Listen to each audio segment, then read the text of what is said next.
Friends, আমি রিদিশা। আমি হুগলি জেলার বাসিন্দা। আমার গ্রামের নাম দেয়ানবেড়ি।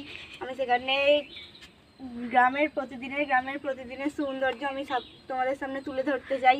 আমার ইউটিউব চ্যানেল আমি নতুন শুরু করছি, তো সেখানে আমি তোমাদের সামনে আমার গ্রামের সৌন্দর্য এবং গ্রামের চারপাশটা কীরকম প্রতিদিন তোমাদের সাথে শেয়ার করব এবং তোমরা আমার ভিডিওটা দেখবে। আমার চ্যানেলের নাম হচ্ছে রিদিশা লাইফস্টাইল। চ্যানেলের ভিডিও ভালো লাগলে তোমরা অবশ্যই সাবস্ক্রাইব করবে। আমার এটা প্রথম ভিডিও, তো ভালো হলে অবশ্যই লাইক করবে। আজকে উত্তম দাদা উত্তম আমার সাথে আছে। আর তোমরা যারা এই বোন রিদিশাকে দেখছো, বেসিক্যালি ও এই গ্রামে থাকে, দিয়ানভেরি গ্রামে থাকে। এই গ্রামের সৌন্দর্য মানে বলার মতো না, মানে অনেক ভালো। এখানকার পরিবেশ, এখানকার প্রকৃতি, এখানকার সৌন্দর্য, সেই সৌন্দর্য বা পরিবেশ, প্রকৃতি ওর ভিডিওর মাধ্যমে তোমাদের সামনে বা আপনাদের সামনে তুলে ধরার চেষ্টা করবে। এটাই ওর প্রথম বা ফার্স্ট ভিডিও।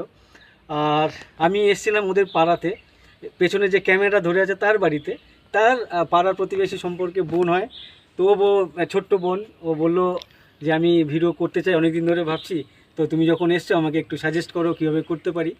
আর যারা নতুন দেখছো, আমাকে যারা চেনো না, তাদের কাছে অবশ্যই রিকোয়েস্ট, এই বোনের ভিডিও দেখো আর বোনকে সাবস্ক্রাইব করে বোনের পাশে থেকো।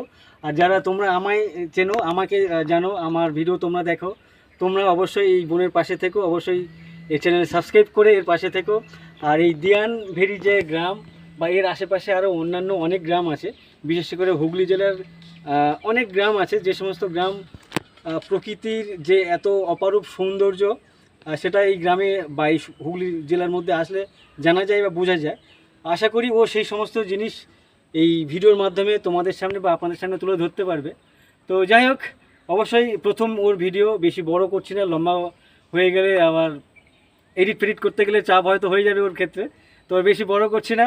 এর ভিডিও ভালো লেগে থাকলে, প্রথমবার এসছো, ভালো লাগুক আর না চাই লাগুক, অবশ্যই চ্যানেলটাকে সাবস্ক্রাইব করে দাও। আর পারলে বন্ধু বান্ধবের সাথে শেয়ার করে দাও। দেখতে পাচ্ছ ছোট্ট একটা বোন। চলো, আর কিছু বলবে তোমার দর্শকদের উদ্দেশ্যে? না, আচ্ছা ঠিক আছে, চলো টাটা।